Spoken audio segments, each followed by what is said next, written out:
Melalui perbincangan tersebut, Jabatan Air Negeri Sabah dan UMS telah bersetuju untuk bekerjasama baik dari aspek teknikal dan juga komunikasi.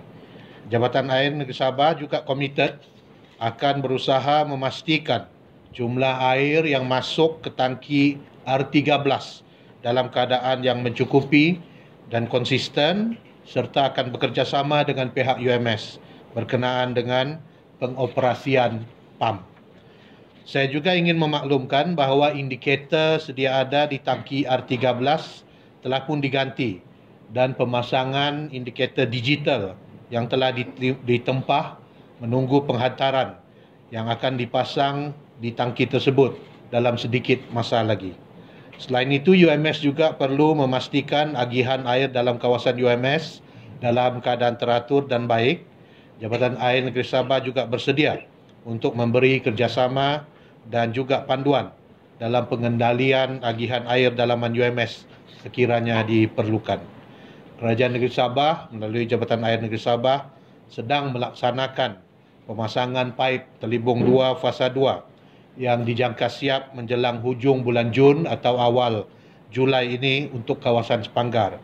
Apabila paip Telibung 2 Fasa 2 tersebut siap sepenuhnya nanti, maka jumlah air terawat yang dihasilkan daripada loji di Telibung 2 akan menjadi lebih banyak lagi dan menyebabkan bekalan air lebih stabil di kawasan KK Utara dan juga Kota Kinabalu.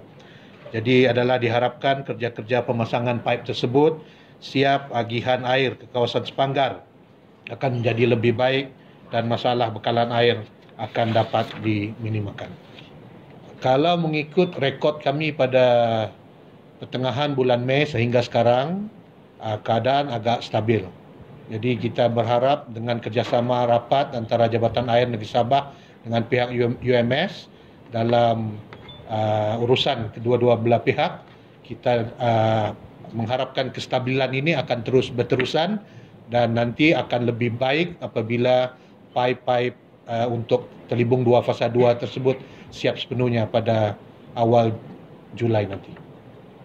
Ada beberapa gangguan yang terlibat, tetapi pas kita move forward, kita rancang bagaimana memastikan bahawa gangguan-gangguan yang dalam kawalan Jabatan Air, dalam kawalan UMS, kita dapat tangani dan memastikan bekalan air di dalam kampus berada dalam keadaan yang baik.